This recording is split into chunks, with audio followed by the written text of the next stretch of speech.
The San Diego Padres, in what was set to be sort of a retool type of year, have been one of the most impressive teams in Major League Baseball. And if it wasn't for the Los Angeles Dodgers, they'd be firmly entrenched in a playoff spot. But instead, they're fighting for their lives in that wild card race. So we'll break down their amazing performance and much more of late on this episode of 3 Up, 3 Down.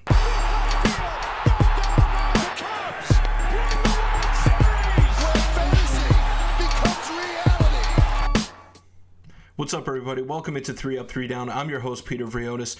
Today we're going to be talking about the San Diego Padres, who have been one of the best teams in baseball as of late. And like I mentioned in the intro before, if it wasn't for the Dodgers being as good as they are, I feel like they could really challenge for a divisional title, and they would be if they were pretty much in any other division around Major League Baseball. But very impressive stuff out of San Diego.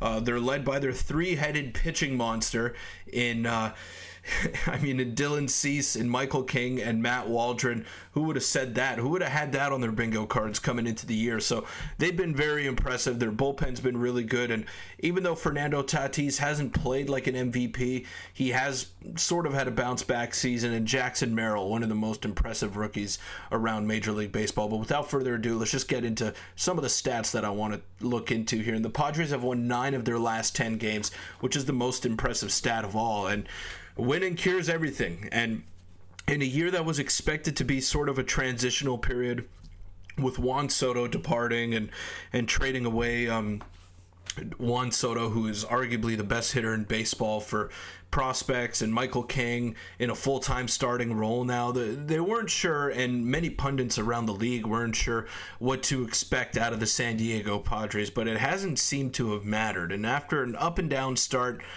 for a lot of their guys, including Dylan Cease, who threw a no-hitter the other day, they've really started to find their groove, and they're becoming one of the most feared teams in baseball, despite not having the same firepower that they've had in recent seasons. So it's been very impressive to watch. It's a team that does not quit, and that was a big thing with them. It was the fact that they didn't have that killer instinct. They were just a bunch of overpaid crybabies, overpaid stars that didn't deliver when the time called for it, and now they're starting to prove everybody wrong. And I spoke about that three-headed monster of Dylan Cease, Matt Waldron, and Michael King, and they've just been so impressive. They've been eating a ton of innings for this team, which is to be expected from maybe 2 of those guys, but Michael King has been a real nice surprise, and he started starting games for the Yankees towards the end of last season, but now he's become a full-time starter, and he was one of the headliners in that deal for Juan Soto that sent him over to New York, and he's lived up to the bill. He's really lived up to the hype and what was expected of him in San Diego, maybe even exceeded expectations. But what they have done is shown that they're going all in, and this is going to be a real telling time for San Diego and for their fans as well. They gave up a ton of prospects to address some of their bullpen needs, which I'll show you right here. They received Tanner Scott and Brian Hoeing from the Miami Marlins right before the deadline, and they gave up their number 3 prospect in Robbie Snelling, their number 4 prospect in Adam Mazur, number 6 in Graham Pauley, and Jay Beshears, hope I'm saying that right, their number 29 prospect. And this is what their updated farm system looks like. You can take a look. Ethan Salas is at the top right there. They still have their top 2 prospects, and they have their number 7 prospect, but everybody else is gone, and they've gone all in. AJ Preller does not care who he trades away. He does not care about prospects, because he is just stockpiling assets on his current Major League roster, and whether it's the right move or not, whether it makes sense to trade a ton of prospects for Luis Arias, it remains to be seen. I don't think it was a smart move at the time, but if the Padres can go on another run like they did similar to a couple years ago, then I think AJ Preller's job is safe. But among executives around Major League Baseball whose job is on the line, you got to believe that Preller is right at the top. And he's done some good things. He's done some bad things. He's given out some good contracts and some really bad contracts as well. I think Tatis, that contract is going to age really well. The Machado deal and the Xander Bogaerts deal, I'm not too sold on those ones, as well as the Yu Darvish contract, who's now in the player assistance program, and hopefully he can get the help that he needs and return at some point this season and help out the Padres in their pursuit of a World Series. But they've made a lot of mistakes in the front office, but they've also had a few good decisions, and it has paid off. They have been to an NLCS, and they have had some short-term success. Now, the big question is, are they going to be able to sustain this? And my immediate answer is probably no, because they're trading away a ton of prospects, and I just don't know where that relief is going to come from. Even though I love Ethan Salas, I think he's going to be a great catcher once he does come up to the big leagues. He's 17, and tough to project how he's going to produce in the major leagues, even though he is playing fantastic in Double-A ball right now. But they're going all in. They're pushing all their chips in the middle of the table. Is that a smart move considering where the Dodgers are at in the division? I don't think so.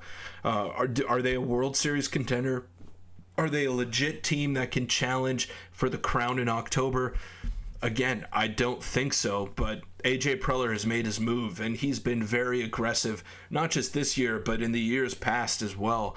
And that hasn't necessarily paid off for them, but they've looked as good as they have in this entire window, in my opinion, lately. They've really turned the corner, and winning 9 out of your last 10 games, like I showed you in the intro right there, I think that's very impressive, and they're handling the Dodgers currently, so good for them. Good on them. And I'm glad that the Padres are doing well, because they were a bit of a laughingstock coming into the season, having given up all of those assets for Juan Soto and then turning around and trading him just a year and a half later. So it didn't look like a smart move at the time. And then you compile that with the fact that they're still trading away assets and still trying to compete despite trading away their best player. It didn't make sense to me at the time, but hey, their starting rotation has been great. Their bullpen has been great, led by Robert Suarez, who throws one pitch, and that's 101 miles an hour down your throat, and there's just nothing you can do about it. So they have some very exciting elements on their team, including Jackson Merrill, the rookie who was selected to the All-Star team, Ha-Seong Kim playing fantastic defense at shortstop. They have a lot of big-time names on this roster. They really do. And I'm glad that they're flourishing, but the proof is going to be made in October. Are they going to be able to handle themselves once they get to that point? That's the big question mark, and that's the one that we don't really have the answer to. But that'll wrap it up for this episode of 3 Up, 3 Down. Thank you guys so much for making it this far. Really appreciate it. And if you haven't already, check out baseballtown.ca or Baseball Town if you live in Canada. They're your one-stop shop for everything that you need when it comes to softball or baseball equipment, whether it's cleats, batting gloves, bats, gloves. They have everything. The best equipment at the most competitive prices. Check out Baseball Town today, or check out the website, baseballtown.ca as well. But that'll wrap it up. Thank you guys again. Make sure to hit the subscribe button, hit the like button. Give me your thoughts on the resurgence of the San Diego Padres despite a rocky start to their season. But that'll wrap it up. Thank you guys again, and I will see you tomorrow.